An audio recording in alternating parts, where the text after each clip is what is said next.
My name's Katie Strang. I'm a landscape designer. My name's Craig Van Ravens. I'm a designer. My name is Christine DeWonker. I'm an artist.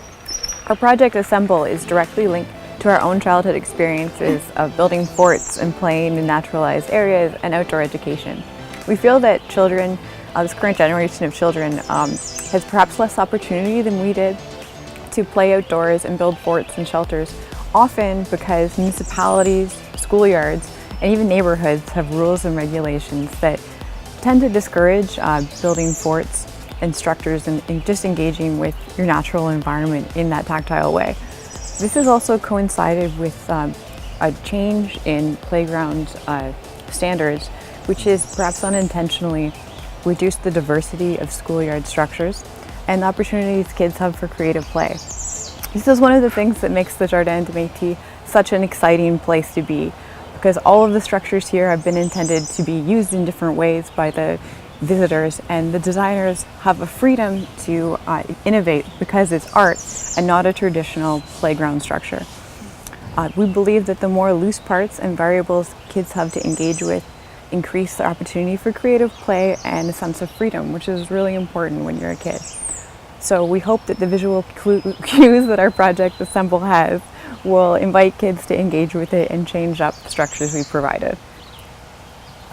When we arrived, we didn't have a site selected right off the go, so we did a good little roam around of the park and tried to find one that really met sort of our needs. And we found one that was a really nice sort of evergreen forest with lots of pine needles on the ground, which is really soft for when kids are playing on the ground and building things.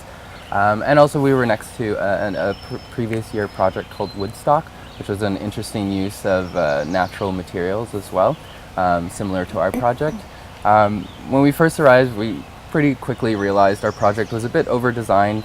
We were thinking of having footings in the ground and all these a little bit excessive kind of things like that, and we realized we really wanted to make it a little more flexible and kind of just adaptable in how you engage with it, and much more in the way that like children go off into the woods and just kind of like build structures, you know, a much less permanent kind of feeling to it.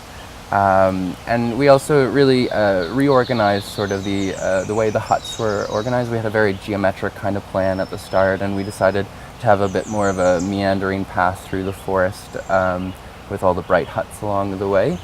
And we also, as we were going along, our original plan was to really have all of the sticks sort of painted, and as we were sanding them and scraping it all off, we realized there's something really nice about having that tactile experience with the natural wood sticks, and we wanted to integrate that a bit so that kids would also have that opportunity to sort of play with them, while at the same time being very drawn to the brightly colored branches and sticks everywhere. So we also wanted to keep some of the structures partially built and then lay some of the material in the site, just to further encourage people to pick up the sticks, engage with them, change them. We're really excited to see how the garden changes over the season. And aside from the spine structure that's secured to the trees, all the components are movable and changeable. So we really hope that people take away from their experience with our garden just an engagement with their environment in creative and playful ways.